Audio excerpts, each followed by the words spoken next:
श्रोतागण भाई बहनों, रुकुम चिट्ठी में लिख रहा है और साफ साफ लिख दिया कि चंदेली के रहने वाले शिष्यपाल, मेरे पास में देने को तुम्हारे लिए कुछ नहीं है, हम अपनी बहन की शादी तुम्हारे साथ में करना चाहते हैं। चिट्ठी ये भी है नाई के हाथ में और नाई पहुंच गया कहाँ? चंदेली में, जहां शिष्यपाल की सभा लगी है। दूर से आता हुआ देखा, कहने लगा कहां से आए हो? श्रोतागण भाई बहनों, जो ये बात कही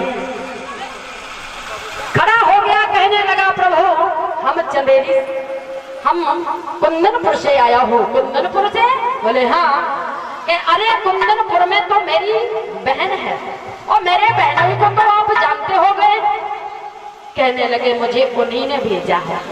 क्यों? जो ये कहा कि उन्होंने मुझे भेजा है, और जो चिट्ठी हाथ में पकड़े था वो चिट्ठी पकड़ा दी। चिट्ठी खोल के पड़ी, गद्दी से कूद पड़ा।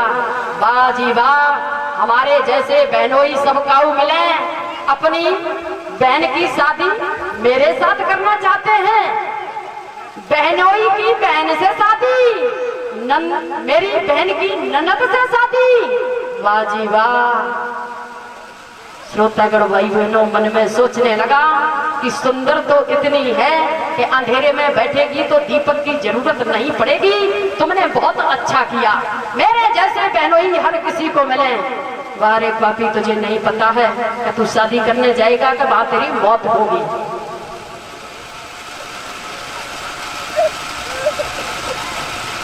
भाइयों, चिट्ठी लेकर के शिष्यपाल पहुंच गया आंगन में, जहां भाभी झाड़ू लगा रही है, और भाभी से जाकर के कहने लगा कि भाभी मैं शादी करने जाऊंगा। भाभी ने सुना, कहने लगी क्यों पागल हो गए क्या? शादी करने जाओगे? कहाँ जाओगे? न कोई लगन आई, न टीका आओ, न कोई शादी वालों आओ, और तुम कह रहे हो कि शादी करने जाएंगे?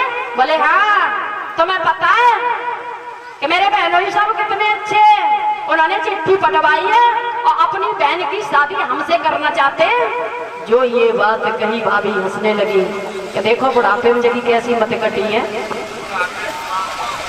श्रोतागण भाई बहनों, इधर मौसी का लड़का है दंत वक्र, उसे खबर दे दी और कहने लगा कि दंत वक्र मेरी बात सुनो, शादी करने जाना है और ऐसे नहीं जाना है, फौजों को साथ में लेकर के जाना है। इसी के साथ साथ छोटा बेटा सत्यम यादव, बेटा 101 मुद्राओं से भेंट कर रहा है और फूलों की माला से सम्मान किया है। भगवान सदा सदा सद्बुद्धि और